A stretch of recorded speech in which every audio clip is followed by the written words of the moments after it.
had been hospitalized for days, came home to a party with 50 people. Richard Johnson felt his legs tremble as he opened the front door. The loud music, laughter, and celebratory shouts hit him like a punch to the gut. After 7 days at Denver, community hospital battling severe pneumonia, the last thing he expected was a party with dozens of people filling every room of his home. Colorful balloons decorated the living room ceiling, drinks were scattered across the kitchen table, and strangers danced where the couch he'd worked so hard to buy once stood. The 42-year-old man froze in the doorway, still clutching the small bag with his hospital belongings, trying to process what he was seeing. "Hey, do you know the owner?" A red-headed girl shouted over the music, approaching him with a plastic cup in hand. Richard couldn't answer. His strength was still limited after his hospitalization, and the sight of this invasion made his heart race dangerously. This was his home, built with 15 years of sweat as an HVAC technician, now being treated like some public party hall. "Where's Jason?" he managed to ask hoarsely, referring to his 20-year-old son. "Jason? Oh, you must be his dad," the girl exclaimed excitedly. "He said you were away on business. What an amazing party, right? He really knows how to entertain." Jason's lie cut through Richard like a knife. Away on business? He'd been hospitalized, fighting to breathe, while his only son turned their home into a party spot and spun tales to justify his absence. The betrayal hurt worse than the illness. Richard pushed through the living room, dodging dancing couples and lively groups. The smell of alcohol mixed with cheap perfume made his head throb. He needed to find Jason and understand what was happening, but every step strained his weakened lungs. In the kitchen, he discovered all his special beers, the ones he saved for important occasions, were gone. Dirty pots were piled in the sink, food scraps stuck to the dishes his late wife had left behind. Anger mixed with physical pain, creating a despair he'd never felt before. "Dad?" Jason's voice came from behind him, laced with surprise and defensiveness. "What are you doing here? I thought you weren't coming back till tomorrow." Richard turned slowly, staring at the son he hadn't seen in a week. Jason was visibly drunk, hair disheveled, wearing a shirt Richard didn't recognize. At 20, the boy had his father's height, but still carried the thinness of youth. Now, though, his posture radiated an arrogance that left Richard speechless. "Hospitalized, Jason. I was hospitalized," Richard said, struggling to stay calm. "Pneumonia, I barely made it home." Embarrassment flickered across Jason's face, but was quickly replaced by a defiance Richard didn't recognize. "You never told me you were sick," Jason shot back, crossing his arms. "How was I supposed to know? And look, I already set all this up. I can't just kick everyone out now." "I didn't tell you?" Richard's voice cracked. "I called 3 times from the hospital, left messages, texted. My phone was acting up." Jason avoided his gaze. "And you know how hard it is to reach me during my internship." Richard knew his son was lying. Jason had landed the digital marketing internship just 2 months ago, but had already skipped work more than once. Richard had found out through Mrs. Jenkins, the neighbor, who mentioned seeing the young man leaving the house late every morning. Dear listener, if you're enjoying the story, don't forget to like and especially subscribe to the channel. It really helps those of us who are just starting out. Now back to the story. "Jason, I need to rest," Richard said, leaning against the kitchen counter. "My lungs are still weak. Please ask everyone to leave." "Dad, be reasonable," Jason replied, stepping closer with a forced smile. "It's Emily's birthday, my girlfriend. She planned everything. How am I supposed to explain to 50 people that they need to leave because you came home early?" Richard didn't know who Emily was. Jason had never mentioned a serious girlfriend, let alone one he was involved with enough to throw parties at the family home. The feeling of being a stranger in his own life overwhelmed him. 50 people, Jason? Richard looked around, actually counting the unfamiliar faces. "Do you know all these people? They're friends from college, work, the neighborhood." Jason gestured vaguely. "Good people. You'd like them if you met them." But Richard didn't have the energy to meet anyone. Every breath still required conscious effort, and the noise of the party pounded in his head like a constant hammer. He struggled up the stairs, gripping the railing with each step. On the upper floor, he found more unpleasant surprises. His bedroom door was locked, and through the wood he could hear voices and laughter. Someone was using his room, his bed, his most private space.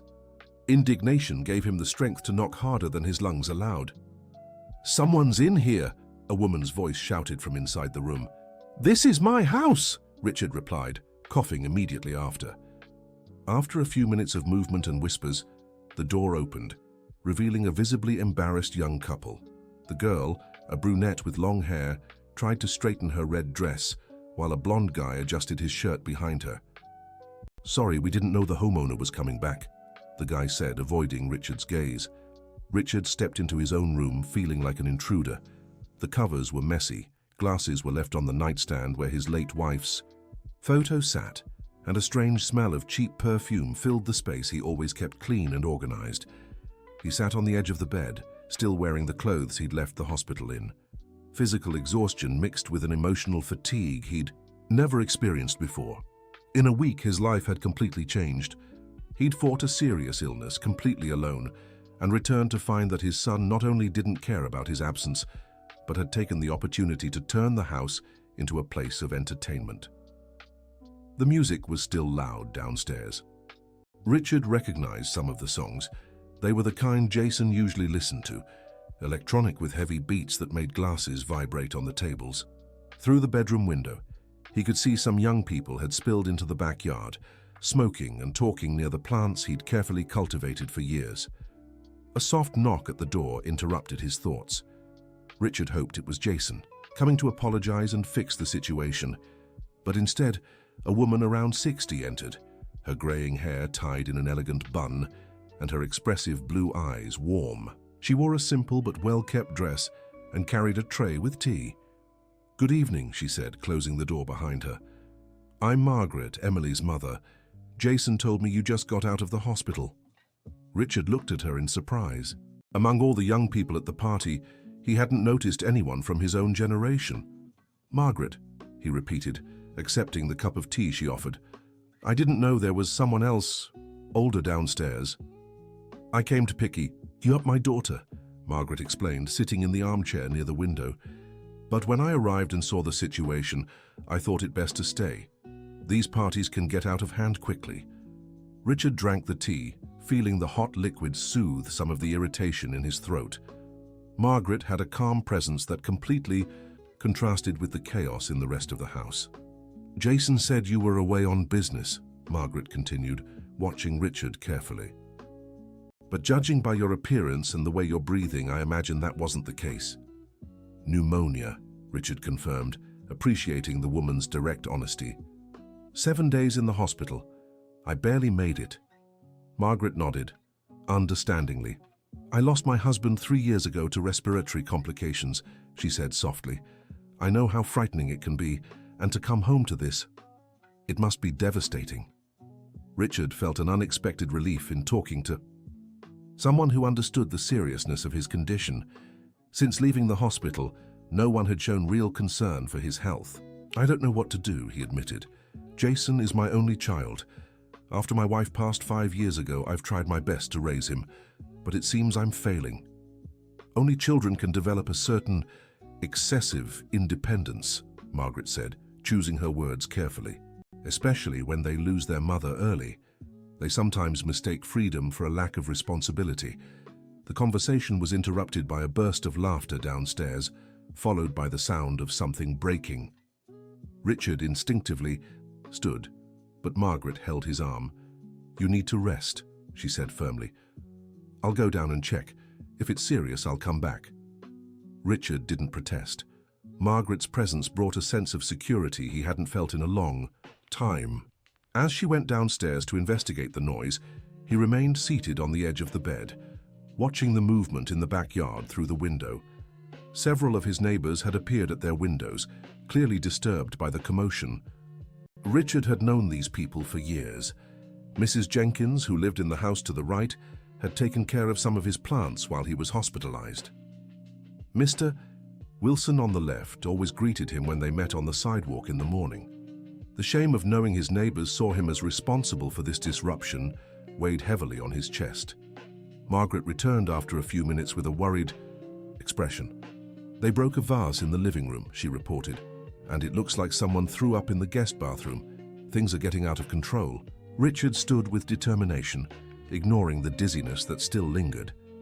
I'm going down to put an end to this, he said. Richard, wait, Margaret interrupted. I saw how Jason reacted when you asked them to leave. He isn't willing to cooperate. If you go down now, there could be a public confrontation that will only make things worse. Then what do you suggest? Richard felt defeated. It's my house. I have a right to peace in my own home. Margaret thought for a moment before answering. I'll talk to Emily first, she said. It's technically her party. Maybe she can convince Jason better than you can right now, Richard reluctantly agreed. Though every fiber of his being screamed for him to go down and throw everyone out immediately, he recognized that his weakened state and the guests' drunkenness could escalate the situation. He stayed alone in the room for nearly an hour. The noise continued, but at least there were no more sounds of things breaking. Through the wall, he could hear conversations in the next room. Apparently, more people had decided to use the bedrooms as places to rest or find privacy. The situation became even more surreal when Richard realized he needed to use the bathroom but knew the shared bathroom was in deplorable condition. Going up to the main suite's bathroom would mean crossing the hallway where other young people were freely coming and going, treating his home as if it were a hotel. When he finally went downstairs to use the bathroom, what he found was even worse than Margaret had described. Besides the vomit someone had poorly attempted to clean up, there was toilet paper scattered on the floor, drink splashes on the walls, and a nauseating smell that made Richard feel like vomiting too. Cleaning that bathroom took nearly 40 minutes. Richard, still weak from his hospitalization, had to take several breaks to rest, but his indignation gave him the energy to keep going. Every moment of that cleaning felt like an added humiliation. He was cleaning up after strangers, in his own home while his son celebrated without a care. When he finally finished, Richard found Margaret in the kitchen, speaking quietly with a young brunette he assumed was Emily. The two seemed to be having a serious discussion, but stopped when they saw him approach. Richard, this is my daughter. Emily, Margaret introduced them. Emily was a pretty girl with delicate features and expressive eyes that now showed genuine embarrassment. She couldn't have been more than 19, and Richard could see she was truly ashamed of the situation. Mr. Johnson, I didn't know you were sick, Emily said, avoiding direct eye contact. Jason said you were traveling, and that the house would be empty. I never would have thrown a party if I'd known the truth. Richard studied the girl's face, trying to determine if she was being sincere. Unlike Jason, Emily seemed genuinely remorseful. How many people did you invite? He asked. At first it was just 10 close friends, Emily explained, but people started bringing others, and some posted pictures on social media. It got out of control. Richard looked around the kitchen. His knives were piled haphazardly. The microwave was dirty inside, and empty soda cans were scattered across the counter. The care he took with his home had been completely disregarded. Where's Jason now? He asked. Emily and Margaret exchanged a worried glance. He left, Emily admitted reluctantly, said he needed to get more drinks and would be back soon. The news hit Richard like a slap. Jason had abandoned his own party, leaving dozens of strangers in his sick father's house. The irresponsibility had reached a level Richard hadn't thought possible. Did he give you the keys to the house? Richard asked, trying to keep his voice steady. No, the door was unlocked when we got here, Emily replied, clear confusion in her voice. Richard realized Jason had left the house and left the door unlocked so guests could come and go freely. The disregard for the property's safety was just another layer of disrespect in an already unbearable situation. Margaret stepped closer to Richard, placing a comforting hand on his shoulder. Richard, why don't you rest while Emily and I try to handle this, she suggested. We'll start talking to people, explaining the situation. Maybe we can gradually get the numbers down. Richard wanted to protest, to insist it was his responsibility to fix the problem. But his exhaustion was overwhelming, and he knew Margaret was right. In his current state, a direct confrontation might backfire. All right, he agreed. But please, at least turn the music down. My neighbors must be calling the police by now. Emily nodded quickly and went to the sound system in the living room. The volume dropped significantly, and Richard could hear the relief in his own breath as the deafening noise finally stopped. He returned to his bedroom, but now sleep seemed impossible. Through the window, he could see Margaret keeping her promise, moving around the backyard and talking to small groups of young people. Some of them began saying goodbye and leaving, but many others stayed, apparently willing to continue the party at a lower volume. Richard tried calling Jason several times, but the calls went straight to voicemail. With each unanswered attempt, his frustration grew. It was clear Jason was deliberately avoiding speaking to him. Around midnight, Richard went downstairs again. The number of people had dwindled to about 20, but they still occupied every common area of the house. Margaret approached him with an expression that mixed relief and worry. "We managed to get some groups to leave," she reported, "but Jason and Emily's closest friends insist on staying until he gets back. They say it's rude to leave without saying goodbye to the host." Richard almost laughed at the irony. Jason had become the host of a party in a house that wasn't his, and now that was being used as an excuse to prolong the invasion. "How long has he been gone?" Richard asked. "Over 2 hours," Emily answered, joining the conversation. He said, "The store was close, that he'd be back in half an hour at most." Richard knew his son well enough to suspect Jason wasn't just buying drinks. He'd probably run into other friends and decided to extend the night elsewhere, with no regard for the consequences of his absence. The situation became even more complicated when Mrs. Jenkins, Richard's neighbor, appeared at the front door. The 70-year-old woman was visibly upset, but trying to keep her composure. "Richard, dear," she said, eyeing the young people still milling about the house. "I'm worried. I thought you were still at the hospital." "I was discharged today," Richard explained, embarrassed. "I'm sorry for the noise, Mrs. Jenkins. I'm trying to handle the situation." "Oh, my dear." Mrs. Jenkins' expression shifted to genuine concern. "You should be resting. And these young people, some of them were smoking near my backyard. I'm worried about my plants." Richard felt a fresh wave of anger. His neighbors shouldn't have to deal with the consequences of Jason's irresponsibility. Mrs. Jenkins had been especially kind during his hospital stay, watering his plants and collecting his mail. "I'll make sure it doesn't happen again," Richard promised. "Richard," Mrs. Jenkins lowered her voice, "I saw Jason leaving earlier. He was with some boys I didn't recognize. They seem to have had quite a bit to drink." The information deepened Richard's worry. If Jason was driving under the influence, the situation had gone from simply disrespectful to potentially dangerous. Margaret stepped into the conversation, politely introducing herself to Mrs. Jenkins.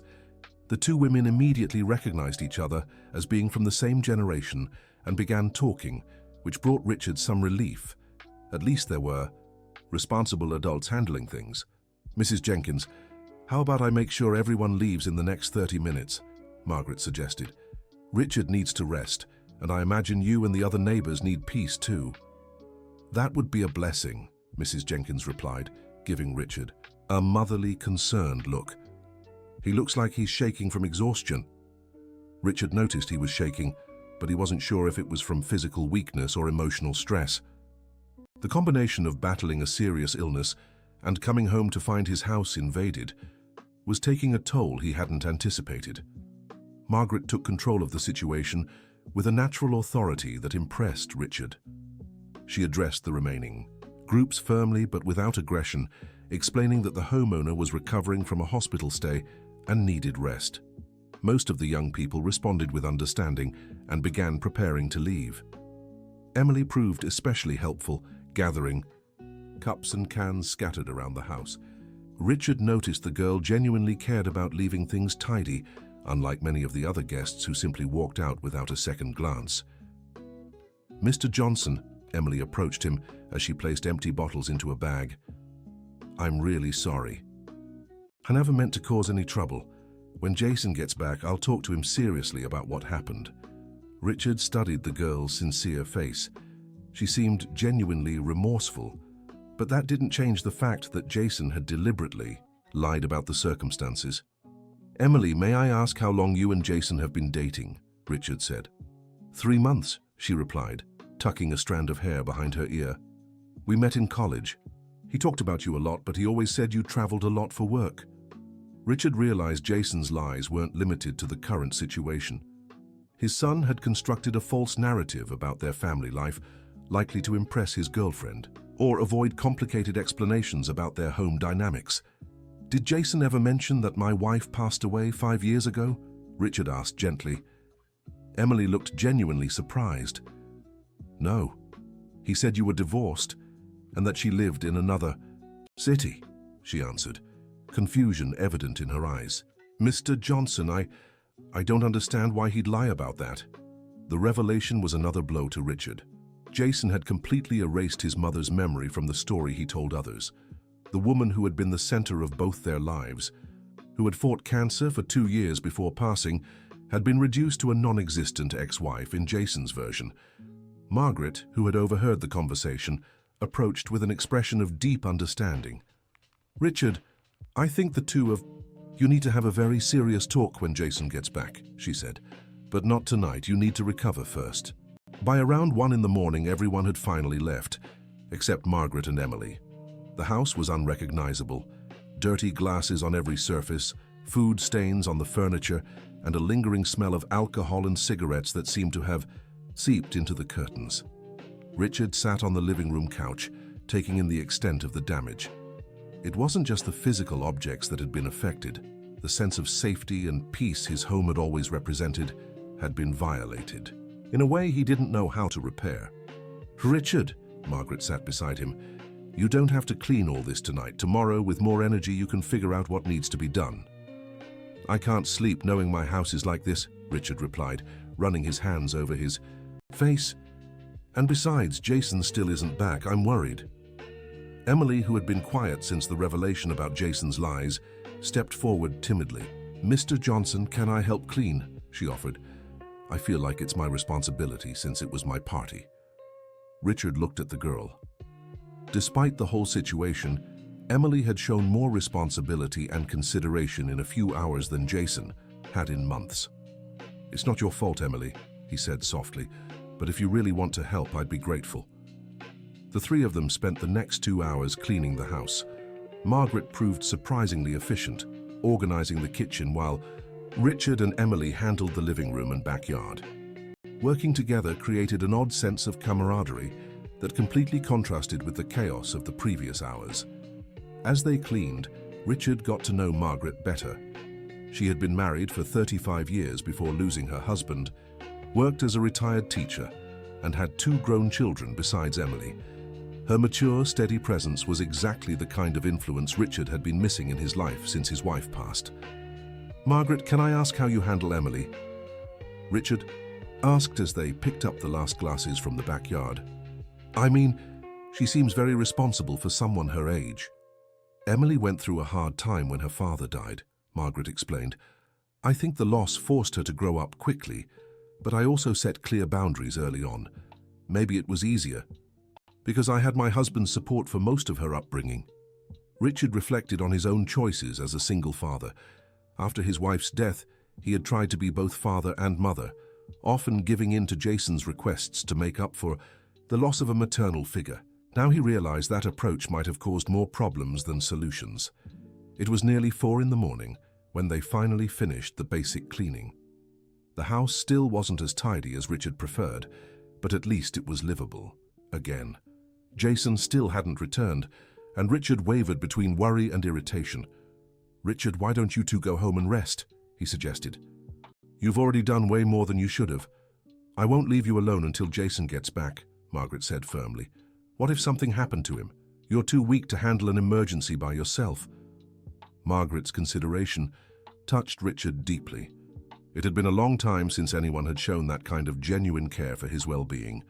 Emily left around 5 in the morning, heading home with a promise to talk seriously with Jason the next day.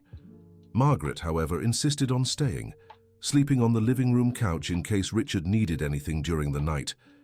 Richard went up to his bedroom, but sleep still eluded him. Every noise from the street made him think Jason was coming home, but hours passed without any sign of his son. Around 7 in the morning, he decided to call some of Jason's friends he knew, trying to figure out where he might be. The first call was to Tyler, Jason's best friend since high school. Tyler sounded surprised to hear Richard was looking for his son. "Uncle Richard? I thought you were traveling," Tyler said, echoing the same lie Jason had told everyone.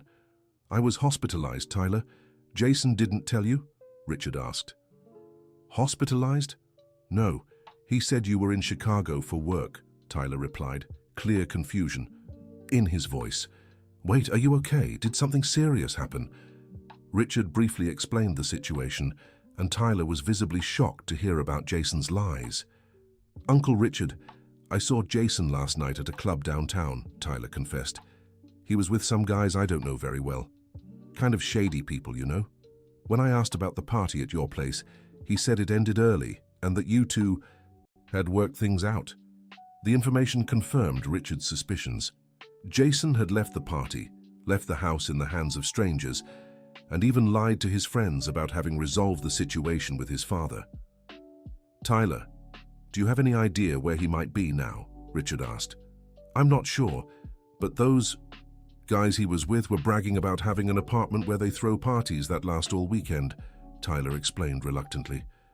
"Uncle Richard, with all due respect, Jason's been acting kind of strange lately. Ever since he got that internship, it's like he's trying to impress everyone, spending money he doesn't have." Richard thanked Tyler and hung up, feeling even more worried. The situation seemed more complicated than just a party that had gotten out of control. Jason was apparently involved with people Richard didn't know, lying about fundamental aspects of his family life. Margaret, who had woken up to the sound of the phone conversation, came upstairs to check on Richard. "Did you find out anything?" she asked, noticing the worried look on his face. Richard told her what Tyler had revealed, and Margaret listened with growing concern. "Richard, I think the problem might be bigger than we thought," she said carefully. "If Jason is lying about so many parts of his life, he might be hiding other things too." "Like what?" Richard asked, though part of him already suspected the answer. "Financial trouble, maybe," Margaret suggested. "You mentioned he got an internship 2 months ago. Has he been contributing to the household expenses?" Richard realized he hadn't seen any financial contribution from Jason. The boy had said his internship pay was low and that he needed to save for college, so Richard had continued covering all the expenses himself. "No," Richard admitted. "He said he needed to save the money for school." "And do you have any idea how much he's actually making?" Margaret asked gently. Richard realized he had never seen a pay stub or any proof of Jason's earnings. His son had simply said he was interning, and Richard had taken his word for it without question. "Actually, I don't know anything concrete about this internship," Richard admitted, feeling foolish. "I never asked for details, never saw any paperwork. I just believed what he told me." Margaret sat on the edge of the bed with a maternal expression that reminded Richard of his late wife. "Richard, you've been dealing with so much work, the house, raising a son alone after losing your wife. It's natural that some things slipped through the cracks," she said kindly. "But maybe it's time to ask some more direct questions." Richard nodded, knowing Margaret was right. He had been too lenient, too trusting, too willing to take Jason at his word without proof. Last night's party was just the tip of a much bigger iceberg. Around 10 in the morning, Richard decided to go to the company where Jason supposedly interned. Margaret offered to go with him, arguing that he was still recovering and shouldn't drive alone. The digital marketing company was in an office building in downtown Denver. Richard had only been there once, the day Jason supposedly got the internship, but he hadn't gone up to the office at the time. The receptionist, a young woman with blonde hair, greeted them with a professional smile. "Good morning, how can I help you?" she asked. "I'd like to speak to someone about Jason Johnson, one of your interns," Richard said, trying to keep his voice steady. The receptionist checked her computer, typing the name carefully. "Jason Johnson," she murmured, scrolling through different screens. "Sir, we don't have any interns by that name." Richard felt his stomach drop. "Are you sure?" "He said he started working here 2 months ago," insisted Richard. "Let me check the records for the last 6 months," the receptionist said, clearly trying to be helpful. After a few minutes of searching, she shook her head. Sir, I can assure you we've never had an employee or intern named Jason Johnson. Richard had to lean on the front desk for support. Margaret placed a comforting hand on his shoulder, sensing the impact of the revelation. Is there any chance he might have applied for a position? Margaret asked diplomatically. I can check, the receptionist said. After a few more minutes of searching, she replied, there are no records of any applications under that name in the last 2 years. Richard thanked her politely and left the building in shock. Jason had completely lied about the internship. For 2 months, he'd left home every morning pretending to go to work, when in reality he'd been doing who knows what. In the car, Margaret let Richard process the information in silence before speaking. Richard, I think we need to figure out how Jason's been getting money, she said carefully. If he's not working but spending on parties and outings, the money's coming from somewhere. The implication was clear, and Richard didn't want to consider the possibilities. Jason could be involved in questionable activities to get money, or worse, he could be lying about other parts of his life. They returned home, where they found Jason finally back, fast asleep on the living room couch. He was wearing the same clothes from the night before, now wrinkled and dirty. The smell of alcohol and cigarettes clung to him, and there were stains on his shirt that Richard preferred not to identify. Richard watched his sleeping son, trying to reconcile the irresponsible young man in front of him with the boy he'd raised with so much love and care. Where had he gone wrong? How had things gotten this bad without him noticing? Margaret approached quietly. I'm going home now, she whispered. Let him sleep a little before you talk. But Richard, when he wakes up, you need to be firm.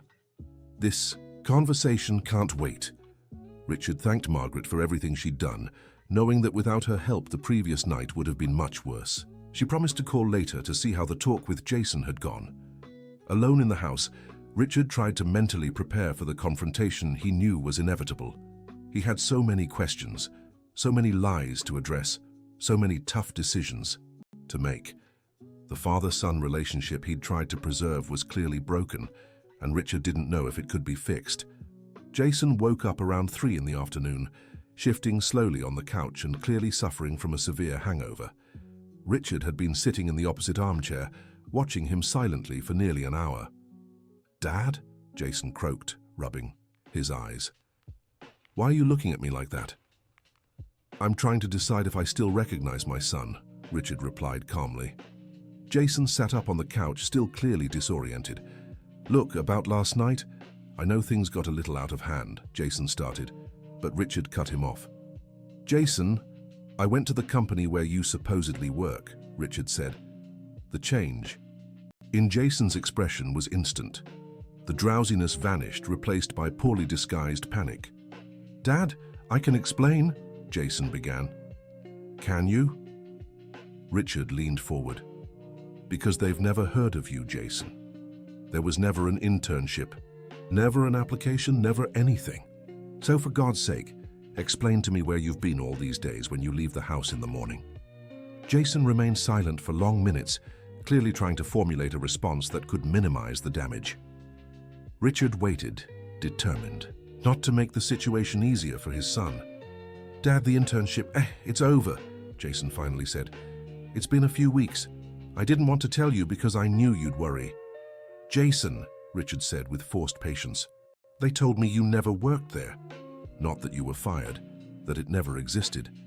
Confronted with the impossibility of keeping up the lie, Jason broke down. Fine, he shouted, standing up from the couch. I made up the internship, okay? There was never any job. Why? Richard asked, keeping his voice calm despite the anger growing inside him. Because you were always pressuring me to get a job, Jason replied, starting to pace back and forth, always talking about responsibility, about contributing to expenses, about becoming a man. I got tired of hearing it. So you thought lying was the solution? Richard stood up too. Jason, where's the money you've been spending coming from? The drinks, the outings, the parties? Jason stopped pacing, avoiding his father's gaze. I got some side gigs, he muttered. What kind of gigs? Richard pressed. Deliveries, some sales. Nothing major, Jason answered vaguely. Richard realized he was still getting evasive answers. Jason, I'm going to ask you once, and I want the full truth, he said firmly. What have you been doing these past 2 months when you leave the house in the morning? Jason sat back down, running his hands through his hair in frustration. Dad, you wouldn't understand, he said. Give me a chance, Richard replied. Jason took a deep breath before speaking. I met some guys in college who run an online sales scheme, he began. They buy products cheap and resell them for higher prices on social media. It's totally legal, but it requires an initial investment. Richard felt a chill in his stomach. What kind of investment? He asked. They needed someone to handle deliveries, talk to customers, that kind of thing, Jason explained. In return, I get a percentage of the sales, but I had to lend them some money to buy a bigger inventory. How much money, Jason? Richard asked, though he already suspected he didn't want to hear the answer. Jason stayed silent for a long time before responding. $5,000, he murmured. $5,000, Richard exploded. Where did you get $5,000? I borrowed it, Jason said defensively. From who? Richard demanded. From some people, Jason answered evasively. Richard realized the situation was even worse than he'd imagined. Jason hadn't just lied about the job. He'd gotten involved in some shady financial scheme and racked up debts Richard didn't even know about. Jason, who are these people? Richard asked, trying to stay calm. Dad, you're overreacting, Jason said. It's all legit. The guys are smart. They have a solid business plan.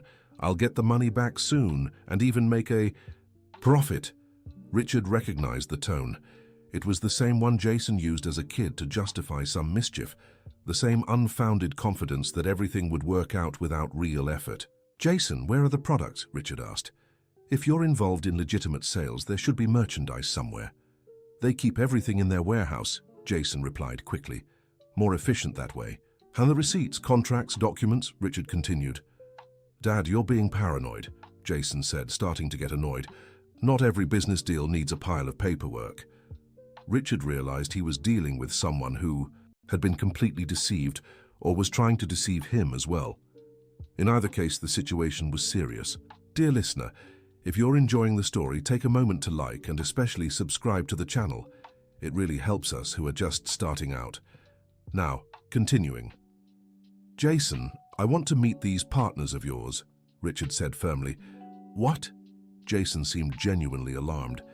Dad, that's not necessary. They're young guys. You won't get along with them. I'm not asking to be their friend, Richard replied. But if my son is involved in business with them, I want to know who they are. Dad, you're being ridiculous, Jason stood up again. I'm an adult. I can make my own decisions. With whose money? Richard asked. Because as far as I know, you don't have an income. So either you're using my money without permission or you've borrowed from people I don't know. Either way, it affects me directly. Jason fell silent, clearly without a good answer. Richard decided to try a different approach. Jason, I'll make you an offer, he said. Tomorrow we'll go together to meet these partners of yours. You'll introduce me, I'll see the business, and if everything is as legitimate as you say, I might even consider investing more to speed up your profits. Jason's reaction was immediate and telling. No, he shouted. I mean, it's not necessary. They're very private about the business. They don't like outsiders getting involved. Outsiders? Richard asked. I'm your father, Jason. If they're serious about business, they'll understand family support. Dad, you don't get how the world works now, Jason said, shifting. Tactics. These guys are from the new generation.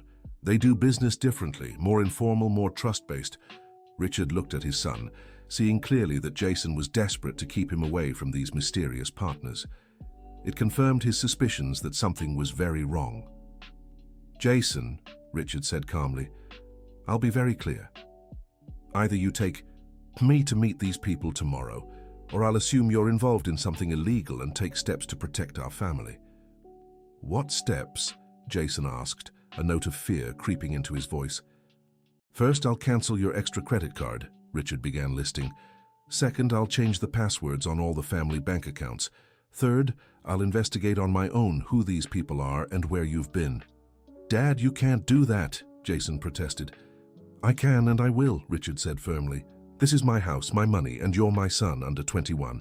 I still have legal responsibility for your actions.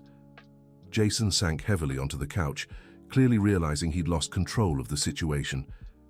"Dad, if you do this, you'll ruin everything," he said, almost pleading. "These guys trust me. If they find out you're interfering, they'll cut me out of the deal." "Jason," Richard moved closer and sat beside his son. "If it's a legitimate business, they'll understand a father's concern. If they have a problem with me being there, that's proof something's wrong." Richard watched Jason struggle internally.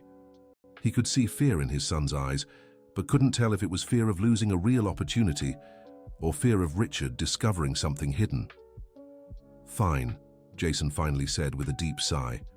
"Tomorrow, I'll take you to meet them." "But Dad, promise you won't ruin everything with your paranoia?" "I promise I'll judge the situation with an open mind," Richard replied carefully. Richard spent the rest of the day trying to process everything he had discovered.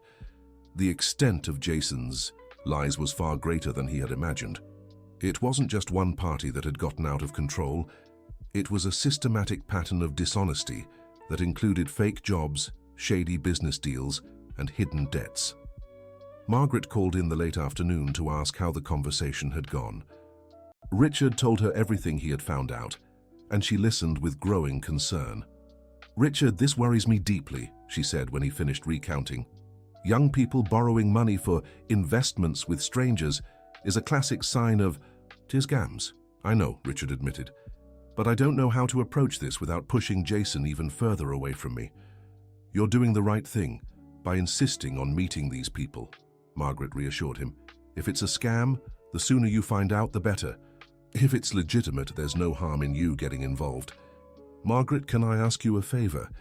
Richard hesitated. "Of course," she replied immediately. "Would you come with me tomorrow?" Richard asked. "I know it's a lot to ask, but you have experience with young people, and your presence would make me feel more secure."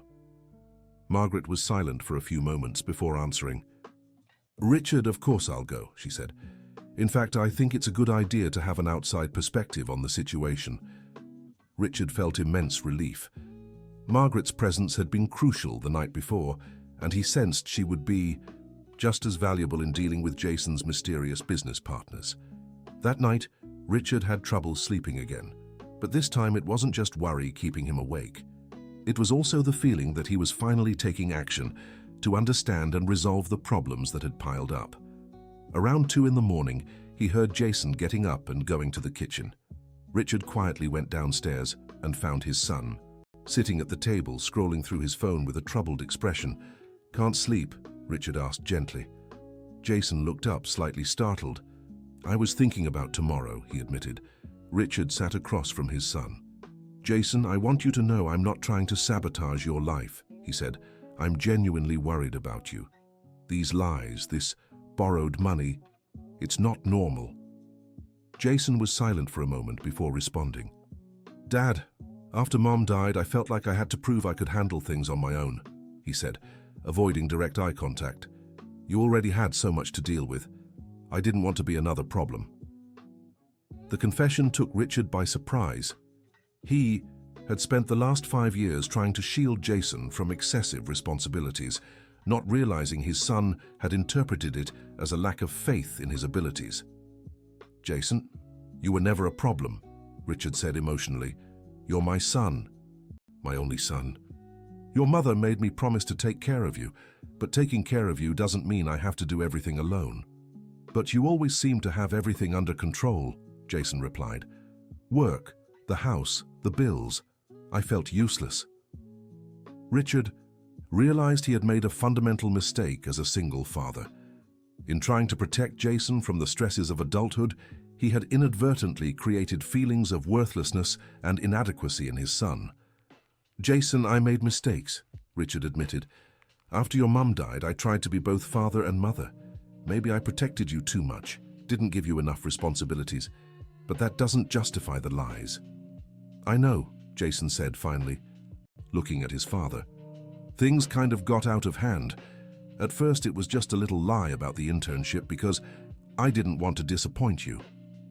Later, when I met these guys who seemed to have everything figured out, I thought I could impress you with real success." "And now," Richard asked, Do you still believe these guys are legit? Jason hesitated before answering. Dad, to be honest, I've started having doubts these past few weeks, he admitted. They always have excuses for why the profits haven't come in yet, and lately they've been pressuring me to get more money. Richard felt his heart sink, but also relief that Jason was finally being honest. What kind of pressure? He asked carefully. They say if I secure more investment, my percentage will increase significantly, Jason explained. And they hint that if I don't, they might cut me out of the deal, and I'd lose the money I've already put in. Richard recognized the pattern immediately. It was exactly the kind of pressure scammers use to squeeze more money from their victims. Jason, where did they expect you to get more money? Richard asked, dreading the answer. They suggested I take out a bank loan, Jason replied, or talk to family to find more investors. A cold anger washed over Richard.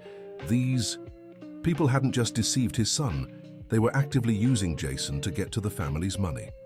Jason, did you actually apply for a loan? Richard asked. I tried, Jason admitted shamefully, but it was denied because I don't have verifiable income. That's when I started suspecting they might have known that all along. Richard began to see the full extent of what had happened. Jason had been carefully manipulated by people who had likely researched his family situation before approaching him. They knew he was an only child of a hard-working father with no business experience, and that he'd be vulnerable to promises of easy success. Dad, I messed up, didn't I? Jason asked, his voice trembling. Richard looked at his son and saw not the irresponsible young man who had thrown a wild party, but a confused and frightened boy who had been taken advantage of by people skilled at exploiting weaknesses. Jason, you made mistakes, Richard said gently.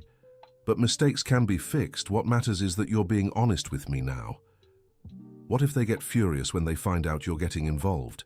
Jason asked worriedly. Then we'll find out who they really are, Richard replied firmly. And Jason, one thing I want to make clear. If these people pose any kind of threat to you or our family, we'll handle it together. You're not alone in this. The kitchen conversation at 2 in the morning marked a turning point in Richard and Jason's relationship.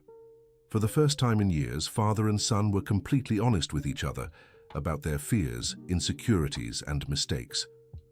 Richard spent the rest of the early morning awake, no longer out of worry, but planning how to approach the situation with Jason's so-called partners. He knew he had to be careful. If they really were scammers, they might be more dangerous than they seemed. By morning, Margaret arrived as planned. Richard had filled her in on the late-night conversation, and she agreed the situation sounded like a classic scam. The good news is Jason is starting to see for himself that something's wrong, Margaret said. That makes things much easier. Jason was visibly nervous when it was time to leave. He fidgeted, checked his phone constantly, and changed clothes twice before heading out. Where did they set up the meeting? Richard asked as they got in the car. At a cafe downtown, Jason replied. They said they prefer public places for business meetings. Richard and Margaret exchanged a glance. Public places for business meetings were yet another red flag.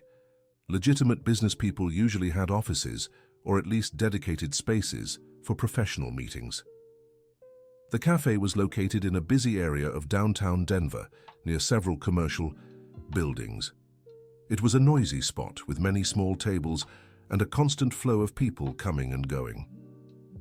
There, Jason pointed to a table in the back where 2 men were seated. Richard observed them as they approached. The first, who looked to be around 30, wore an expensive dress shirt and a flashy watch. His hair was neatly trimmed, and he carried himself with a confidence that immediately made Richard suspicious. The second was younger, maybe 25, with a more casual but still polished appearance. Hey, Jason. The older one stood up with a wide grin as they approached. Brought the family to check out the business? Andrew, Brandon, Jason made the introductions nervously. This is my dad, Richard, and Margaret. Andrew extended his hand to Richard with an overly firm grip, the kind of handshake that tried too hard to assert dominance. Richard, pleasure. To meet the father of our partner here, Andrew said with exaggerated enthusiasm. Jason's told us a lot about you. Hard-working man, a technician, someone who understands the value of honest money. Richard immediately noticed how Andrew had such specific details about him. It confirmed they had looked into the family before approaching Jason. "Pleasure," Richard replied coolly. "Jason told me about your business. I was curious to hear more details." Of course," Andrew gestured for everyone to sit. "It's always good when family gets involved. Shows the young man has support, stability."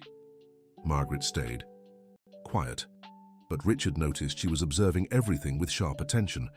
"So explain to me exactly how this business works," Richard said directly. Andrew and Brandon exchanged a quick glance before Andrew launched into what sounded like a well-rehearsed pitch. "Richard, it's simple," Andrew began. "We buy products in bulk, straight from manufacturers, getting them at very low prices. Then, we resell them online with a significant markup. The profit margin is impressive." "What kind of products?" Richard asked. "Mostly electronics," Brandon answered. "Headphones, phone cases, chargers, things everyone needs and that sell fast." "And where do you store these products?" Richard pressed. "We have a warehouse in the metro area," Andrew replied vaguely. "We outsource logistics to a specialized company." Richard noted how none of the answers were specific. They didn't mention supplier names, the exact warehouse location, or the logistics company. "And the numbers?" Richard asked.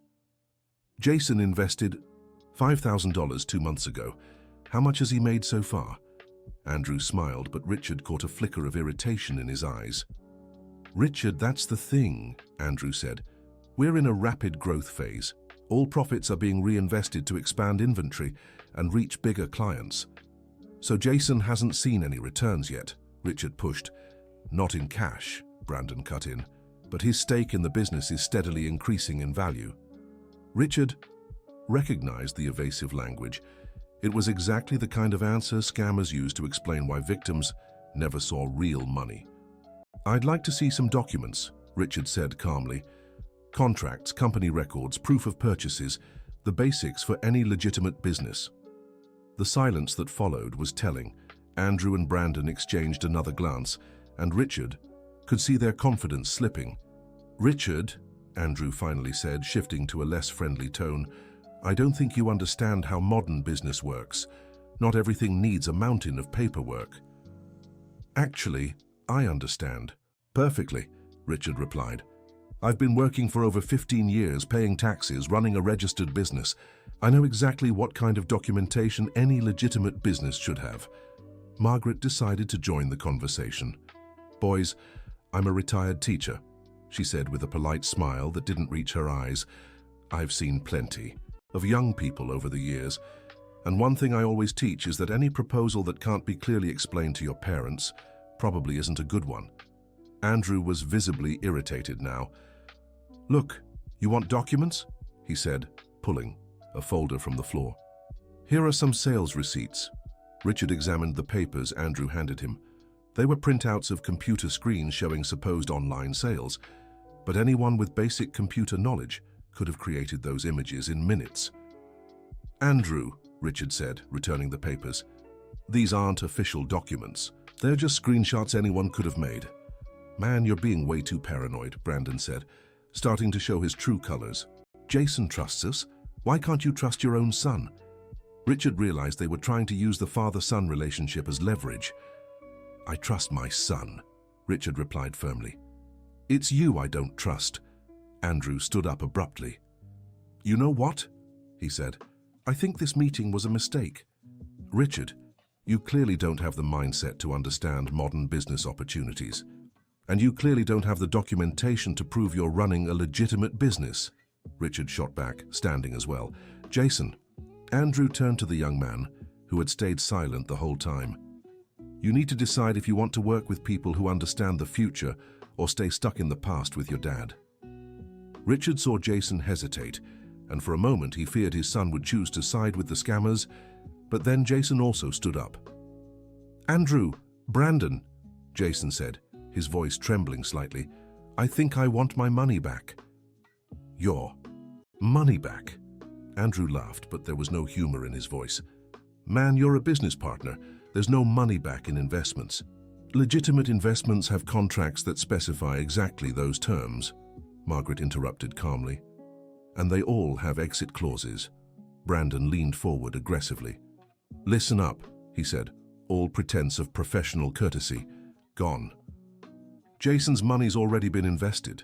There's no going back. If you keep pushing, we'll have to take steps to protect our business. The threat was clear, and Richard felt his blood boil. These men hadn't just scammed his son, they were now making threats when confronted. What kind of steps? Richard asked, stepping toward Brandon. Margaret placed a hand on his arm, reminding him to stay calm. Richard, I think we've seen all we needed to see, she said meaningfully. Richard understood. They had enough to confirm it was a scam, and prolonging the confrontation could be dangerous. Let's go, Richard said to Jason. Jason, Andrew called as they started to walk away. If you leave now, you'll lose everything, and it'll be hard for you to find other business partners in the future. The veiled threat was the last straw for Richard. He turned and stared Andrew down. If you come near my son again or try to harm him in any way, I'll make sure the proper authorities know exactly who you are and what you're doing, Richard said with a threatening calm. Andrew opened his mouth to respond, but Richard continued. And don't fool yourselves into thinking I'm just some ignorant technician. I know people, I have connections, and I understand how things work. Test my patience, and you'll find out. They left the cafe in tense silence.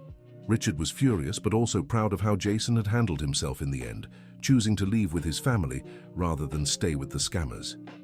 In the car, Jason finally broke the silence. Dad, I'm so sorry, he said, his voice choked. You were right about them. I was a complete idiot. Jason, you weren't an idiot, Margaret said gently from the back seat. You were naive, which is different. Those people are professionals at deceiving young people exactly like you. Richard glanced at his son through the rearview mirror. Jason, what matters now is that you're safe and that you've learned something, he said. But we need to think about what to do about the money you lost. Dad, forget about the money, Jason replied. I know I'm not getting it back. I just hope they don't come after me. They might try, Margaret said worriedly. People like that don't usually let go of an easy source of money without a fight. Richard decided he needed to take proactive steps to protect his family. Jason, here's what we're going to do, he said. First, you're changing your phone number. Second, we're documenting everything that happened. Names, descriptions, locations. Third, if they try to contact or intimidate you in any way, we go straight to the authorities. You think they're dangerous? Jason asked anxiously. I don't know, Richard answered honestly. But I saw how Brandon reacted when he was confronted. People desperate to protect illegal schemes can do unpredictable things.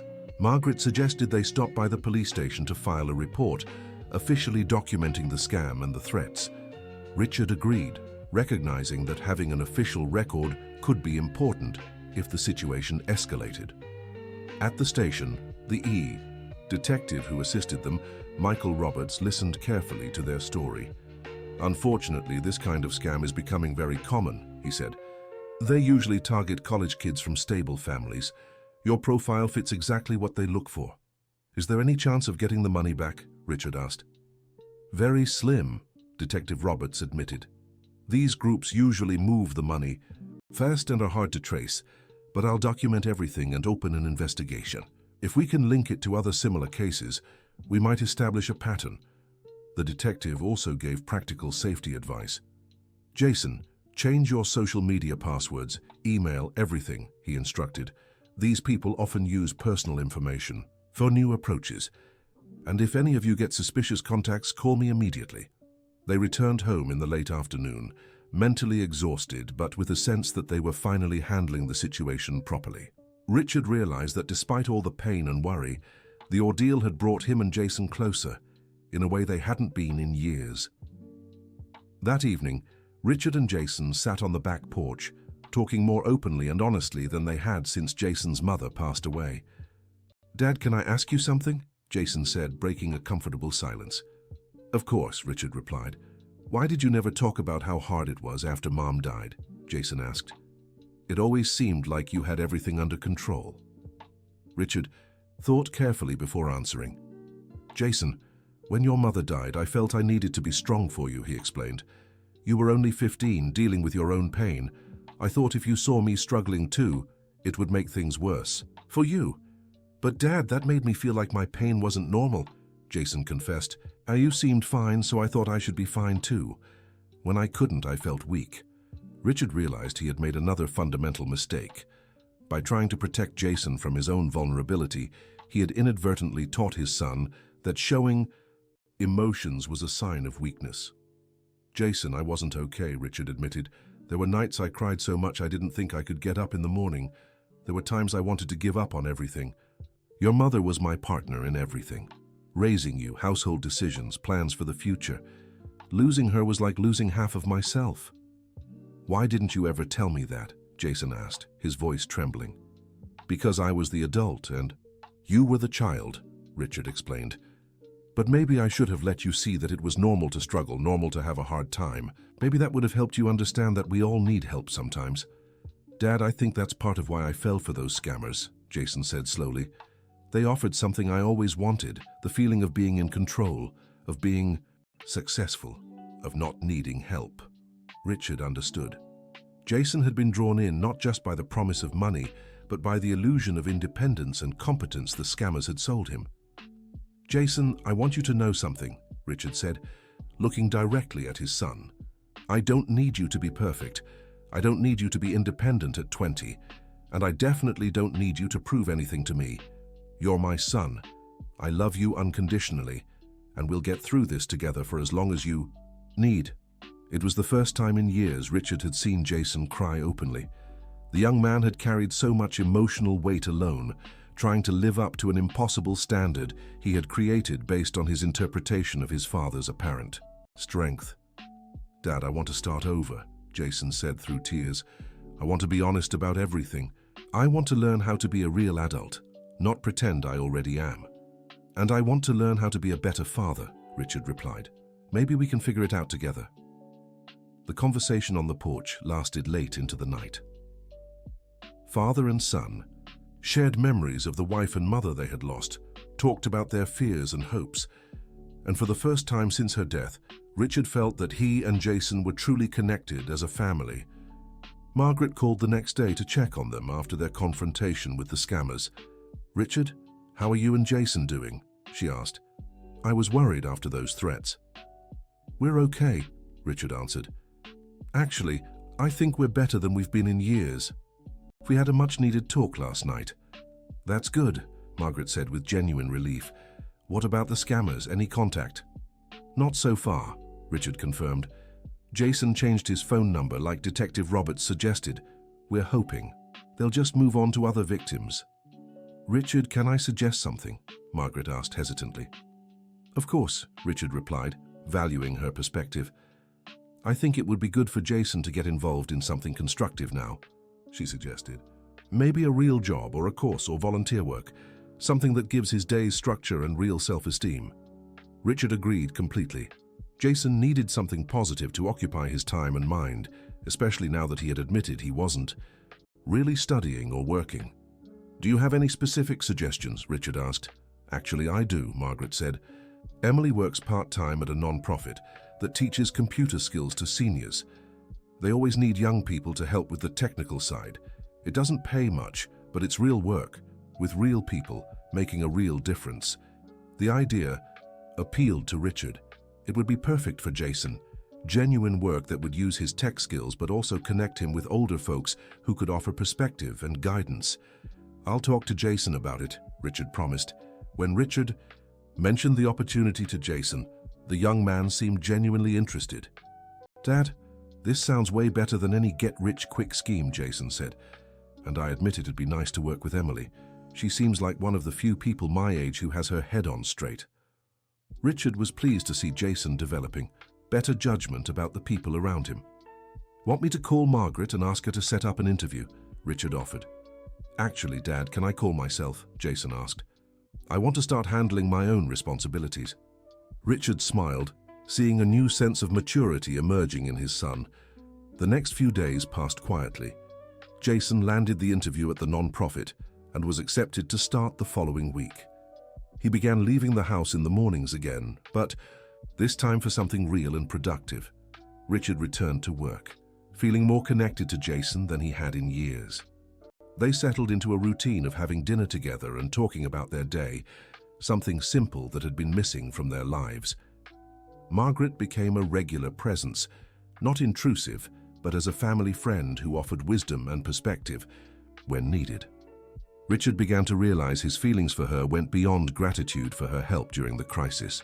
2 weeks after the confrontation at the cafe, Richard got a call from Detective Michael Roberts. "Richard, I have news about your son's case," the detective said. "We identified the scammers and found they were running a much bigger operation than we thought." Richard felt a mix of relief and unease. "Were they arrested?" he asked. "Andrew and Brandon, yes," Detective Roberts confirmed, but others were involved. They had at least 15 active victims, all young, all with profiles similar to Jason's. "What about the money?" Richard asked, though he didn't hold out much hope. "Here's some good news," the detective said. "We managed to trace and freeze some accounts before they moved all the funds. Jason will likely recover at least part of what he lost." Richard was genuinely surprised. He hadn't expected any financial recovery. "Detective Roberts, that's incredible," Richard said. "How much can Jason expect to get back?" "We're still calculating, but probably 60 to 80%, the detective explained. "The process will take a few months, but recovery is almost certain."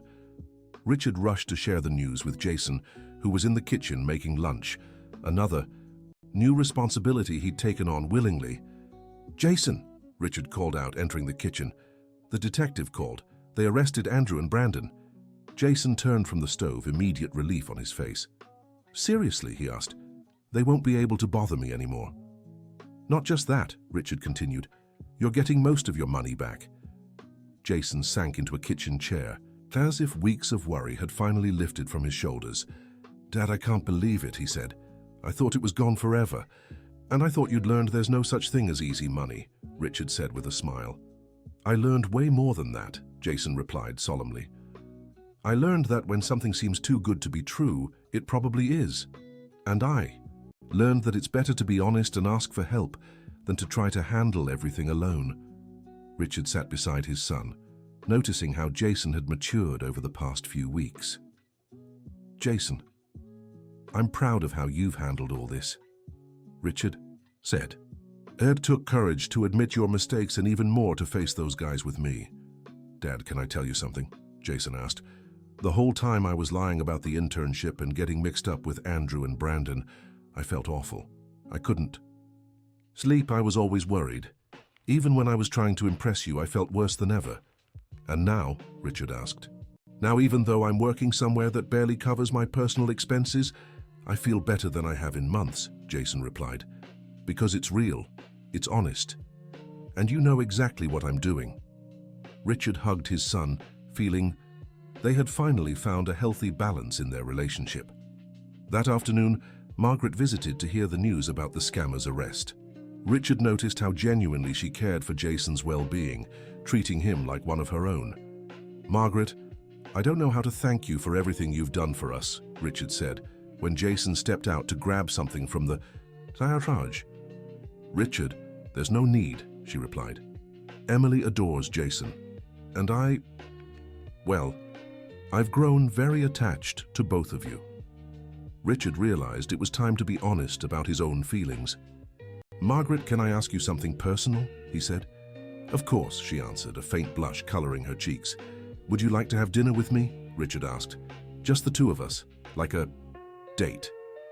Margaret smiled, and Richard saw a mix of surprise and delight in her eyes. "Richard, I'd love to," she said. "I was wondering if you'd ever ask." "You were waiting for me to ask?" Richard said, surprised. "Well, I'm a retired teacher," Margaret replied with a playful smile. "I've learned to read signs over the years." Richard laughed, feeling like a teenager again. "So, how about tomorrow night?" he suggested. "Perfect," Margaret agreed. "And Richard, I want you to know how much I admire how you've handled this whole situation. Being a single parent isn't easy, and you've clearly done a wonderful job raising Jason." When Jason returned from the garage, he found Richard and Margaret talking with a different energy. The young man immediately sensed something had changed between them. "Dad, Margaret," he said with a knowing smile, "you two like each other, don't you?" Richard flushed, but Margaret laughed openly. "Jason, your father asked me to dinner," she said. "About time," Jason exclaimed. "You two have been eyeing each other like high schoolers for weeks." Richard realized he had once again underestimated his son's perception. "Do you mind?" Richard asked seriously. "The idea of me dating someone?" Jason seemed to consider the question carefully before answering. "Dad, Mom passed away 5 years ago," he said gently. "You've taken care of me, the house, work, everything. I think you deserve someone special in your life, and Margaret is amazing." Richard felt a wave of relief. He'd worried Jason might see a new relationship as a betrayal of his mother's memory. "Besides," Jason added with a grin, "if you date Emily's mom, technically that makes us step-siblings, which is kind of weird but also kind of cool." Margaret laughed at Jason's peculiar logic. "I don't think it works quite like that," she said, "but I get the sentiment." The rest of the afternoon passed in a lightness Richard hadn't felt in years. Jason was happy and productive. The scammers were in jail. The money would be recovered, and he had found the courage to express his feelings for Margaret. That night, Richard reflected on how drastically his life had changed in just a few weeks. What had started as a crisis, returning from the hospital to find a party at his house, had turned into the catalyst for solving problems that had been piling up for years. The experience had forced him and Jason to confront their fears, insecurities, and dysfunctional communication patterns. It had exposed lies that were eroding the trust between them, and unexpectedly, it had brought Margaret into their lives. Richard called Margaret before bed. "I just wanted to thank you again," he said. "Not just for your help during the crisis, but for making me realize it was time to be more open about my feelings." "Richard, can I tell you a secret?" Margaret asked. "Of course," he replied. "When I arrived that night for the party and saw you in your room in so much pain and exhaustion, my first thought was, this is a man who needs someone to take care of him. But then, watching how you handled Jason and the whole situation, I realized I was wrong." "How so?" Richard asked, curious. "You don't need someone to take care of you," Margaret explained. "You're perfectly capable of taking care of yourself and your family. But maybe you deserve someone who wants to be by your side. As a partner, not a caretaker." Richard felt his heart race at her words. "Margaret, I think you just described exactly what I've been looking for without knowing," he said. "Well, then I think tomorrow night will be the start of something very special," she replied. "Dear listener, if you're enjoying the story, don't forget to like and especially subscribe to the channel. It really helps those of us just starting out." Now continuing. The next day, Richard woke up with an energy he hadn't felt in years. Jason was already in the kitchen, making coffee and reading the news on his tablet. "Dad, sleep well?" Jason asked, looking up with a smile. "Better than I have in a long time," Richard answered honestly. "Nervous about the date tonight?" Jason teased. "A little," Richard admitted. "It's been a long time since I've gone out with a woman." "Dad, relax," Jason said. "You two have known each other for weeks. Margaret likes you for who you are. You don't have to pretend to be someone else." Richard realized Jason was right. The pressure he felt was unnecessary. Margaret had already seen him at his worst and still showed romantic interest. "When did you get so wise about relationships?" Richard asked affectionately. "I guess watching you and Margaret together taught me a few things about how mature people connect," Jason replied. "It's very different from the drama I see at college." Richard got ready for work, but his mind was fixed on the evening's date. He chose an Italian restaurant he knew, cozy without being too formal, with good food and a romantic atmosphere. During the day, he got an unexpected call from Tyler, Jason's friend. "Uncle Richard, can I talk to you?" Tyler asked, sounding nervous. "Of course, Tyler. What's wrong?" Richard replied. "It's about those guys who were scamming Jason," Tyler said. "Before they got arrested, they came to me. They wanted me to convince Jason to stay in their business." Richard felt a chill down his spine. "What exactly did they say?" he asked. "They said Jason was being negatively influenced by his family, and that if I were a real friend, I'd help him make his own decisions," Tyler explained. "At the time, it seemed weird, but now I get that they were trying to use me against you." Richard was impressed by the sophistication of the scam the fraudsters had attempted. "Tyler, You did the right thing by telling me, Richard said. And I'm grateful you didn't fall for their manipulation. Uncle Richard, can I say something? Tyler asked hesitantly. Go ahead, Richard encouraged. Jason has changed a lot these past few weeks, Tyler said. He seems more mature, more honest, and he talks a lot about how you two are getting along better now. Richard smiled, pleased to hear that Jason's positive changes were noticeable to his friends too. Tyler, can I ask you a favor? Richard said. Of course, Tyler replied. Keep being a good friend to Jason, Richard requested. He's at an important stage of growth, and having supportive friends makes all the difference. You got it, Uncle Richard, Tyler promised. And if he ever considers anything crazy again, I'll call you right away. Richard thanked him and hung up, once again struck by how the crisis had revealed who truly cared about Jason's well-being. That afternoon, Richard left work early to get ready for his date.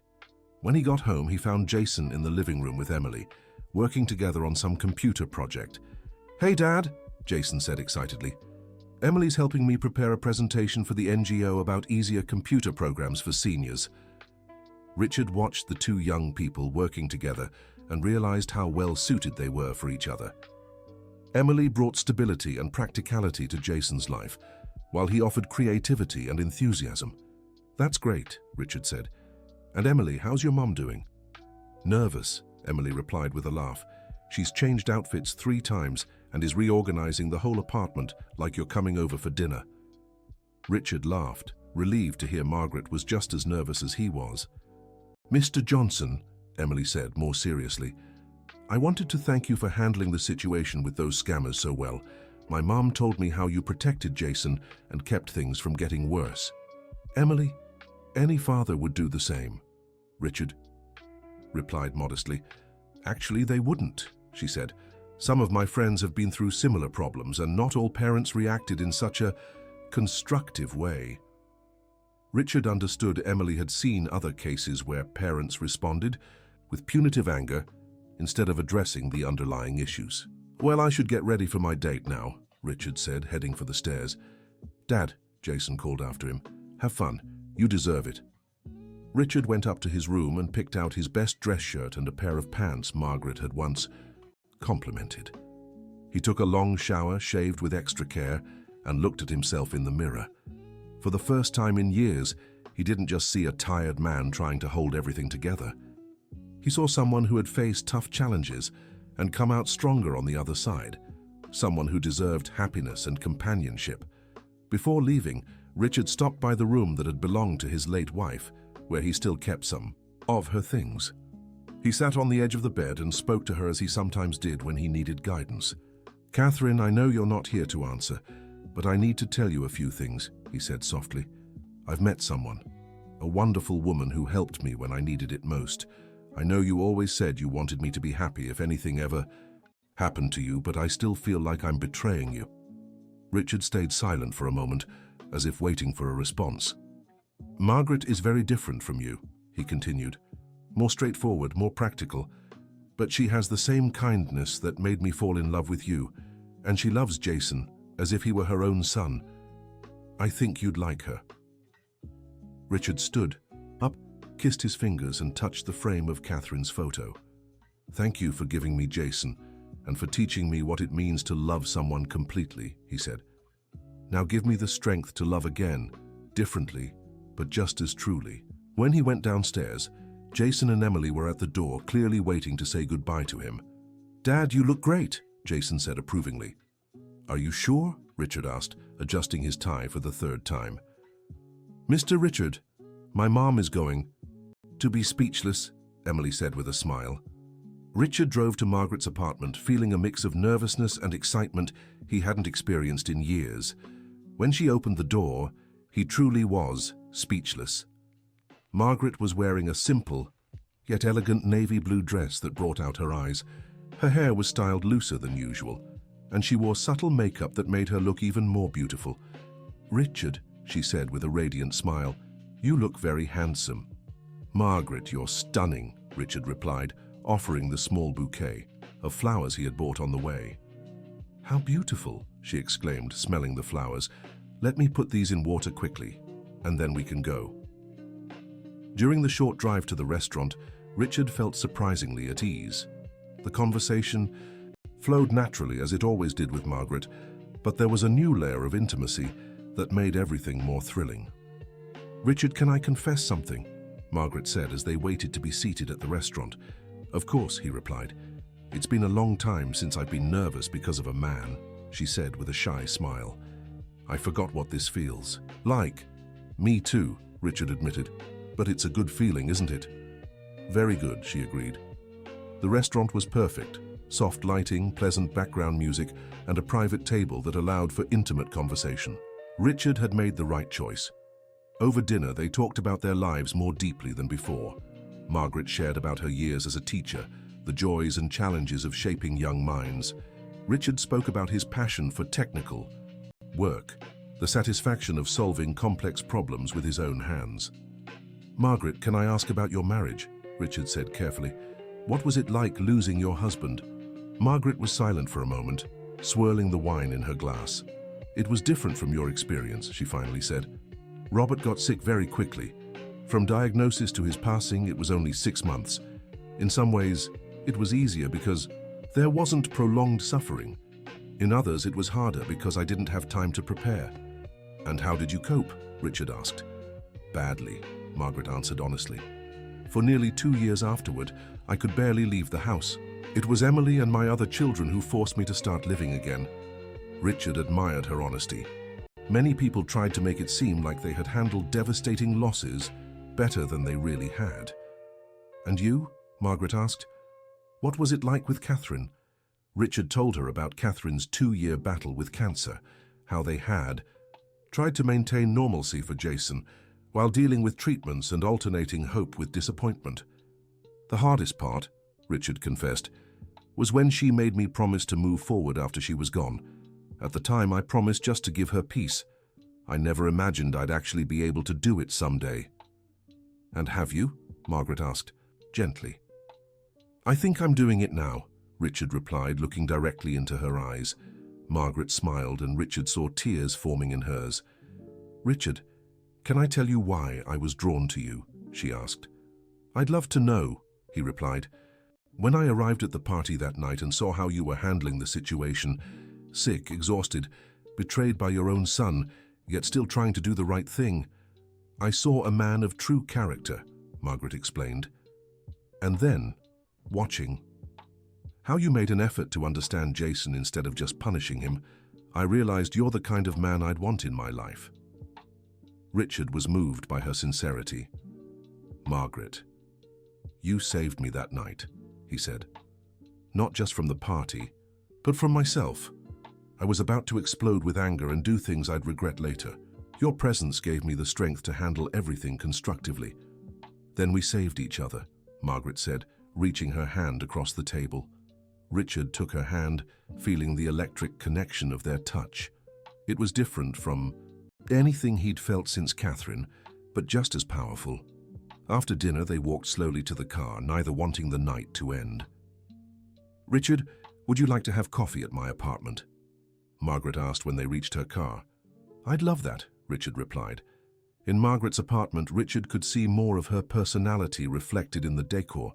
Books were everywhere, family photos neatly arranged, and an overall feeling of a well-kept, loving home. "Your place is exactly how I imagined," Richard said, eyeing the shelves full of books. "How so?" Margaret asked, making coffee in the kitchen. "Intellectual, but cozy. Organized, but lived in," Richard explained. "Just like you."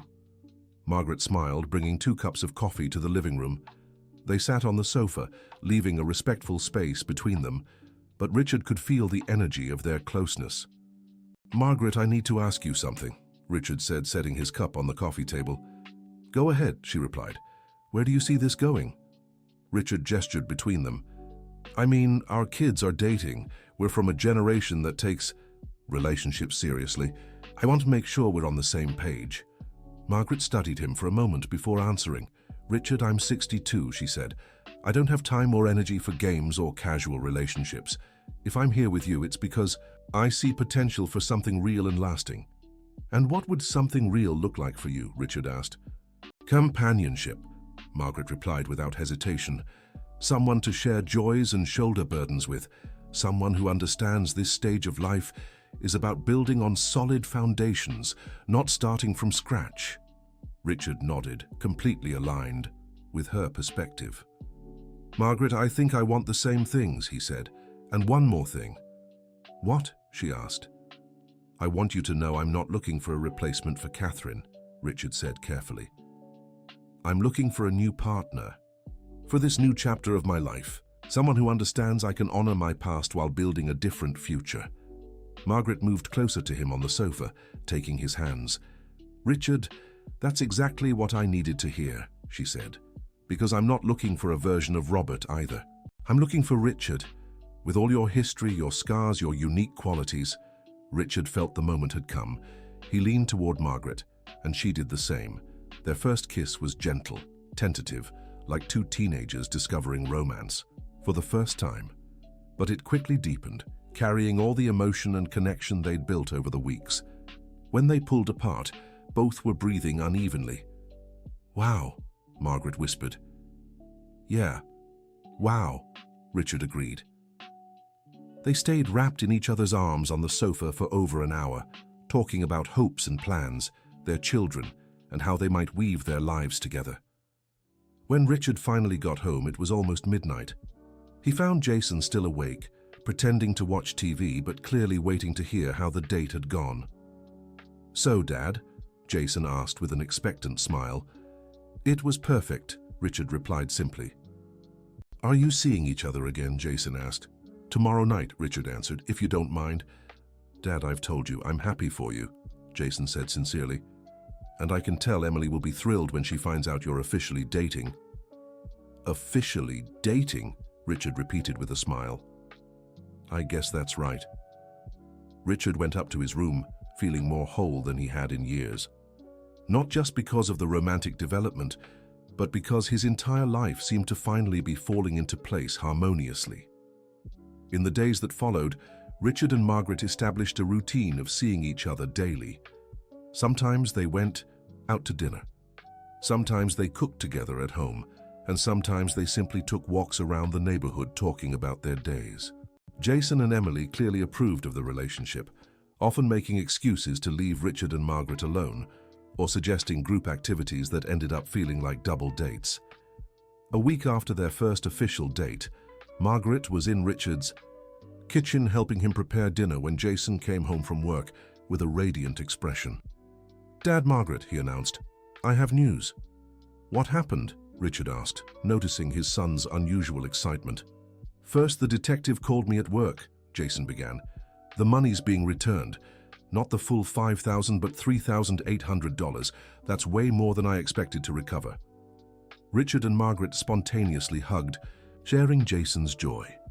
And second, Margaret asked. My boss at the nonprofit said I'm doing such a great job that he wants to promote me to technology coordinator, Jason continued. It comes with a raise and more responsibilities. Richard felt immense pride seeing how much Jason had transformed in such a short time. Jason, that's fantastic, Richard said. I'm so proud of you. Dad, I want to use some of the recovered money to pay a few of the household bills from the past few months, Jason said. I know you covered everything alone while I was, well, being irresponsible. Richard was moved by the maturity of the offer, but shook his head. Jason, keep that money, he said. Use it for your own goals, college, a car, your future. But I really appreciate the thought. It shows how much you've grown. Actually, Dad, I have another idea for part of the money, Jason said with a mischievous smile. What idea? Richard asked suspiciously. I want to pay for a romantic weekend for you and Margaret, Jason announced, as a way to thank you both for helping me grow so much. Margaret and Richard exchanged glances, both clearly touched by Jason's generosity. Jason, that's so sweet, Margaret said, but it's not necessary. It's necessary for me, Jason insisted. You both sacrificed a lot to help me out of that mess. I want to do something special to show my gratitude. Richard realized that accepting the offer would be important to Jason.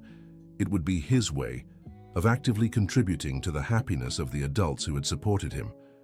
"Jason, if this means a lot to you, we'll accept it gratefully," Richard said. "Great," Jason exclaimed. "I've already looked into it. There's an inn in the mountains near Aspen that seems perfect. Romantic, but not too fancy. Fits the budget. I can afford." Margaret walked over and hugged Jason. "Jason, you've become such a wonderful young man," she said emotionally. "Your parents, both Richard and your mother, would be so proud." Richard saw tears in Jason's eyes when he heard the reference to his mother naturally woven into the conversation. Margaret had intuitively understood the importance of honoring Catherine's memory rather than ignoring it. That night, after Jason went to sleep, Richard and Margaret stayed on the porch talking about how drastically their lives had changed. "Richard, have you ever stopped to think about how we got here?" Margaret asked, wrapped in the blanket he'd brought to keep her warm. "Every day," Richard replied. "If you'd told me a month ago that I'd be dating an incredible woman and that Jason would be a responsible, mature young man, I'd have said you were crazy." "It's funny how crises can be blessings in disguise," Margaret reflected. "If you hadn't gotten sick, if Jason hadn't thrown that party, if I hadn't decided to stay and help, we never would have truly known each other," Richard finished. "You would have just been the mother of Jason's girlfriend. And you would have just been the father of the boy Emily was dating," Margaret agreed. They sat in comfortable silence for a few minutes watching the stars. "Margaret, can I ask you a serious question?" Richard said. "You always can," she replied. "Do you think we're moving too fast?" Richard asked. "I mean, a few weeks ago we barely knew each other and now we're completely in love." Margaret finished with a smile. Richard laughed. "Exactly." Margaret turned to look at him directly. "Richard, I'm 62 years old," she said. "I've wasted enough time being too cautious. When something's right, and this is right." "How are you so sure?" Richard asked. "Because you make me want to be better," Margaret answered. "Not changed, just an improved version of myself. And because when I picture my future now, you're in every important scene." Richard felt his heart race at her sincerity. "Margaret." "I feel exactly the same way," he said. "And one more thing." "What?" she asked. "For the first time since Catherine died, I don't feel alone in the world," Richard confessed. "I have Jason, but this is different. With you, I feel like I have a real partner again." Margaret leaned in and kissed him softly. "Richard, you'll always have a partner in me," she whispered against his lips. End of story. Now tell us what you thought of this story of overcoming and love. Did Richard make the right choices in confronting Jason's lies? Was Margaret key to the family's transformation? Share your thoughts in the comments about how crises can bring people closer and strengthen relationships. Leave a like if the story touched your heart, and subscribe to the channel for more moving stories about family, forgiveness, and new beginnings.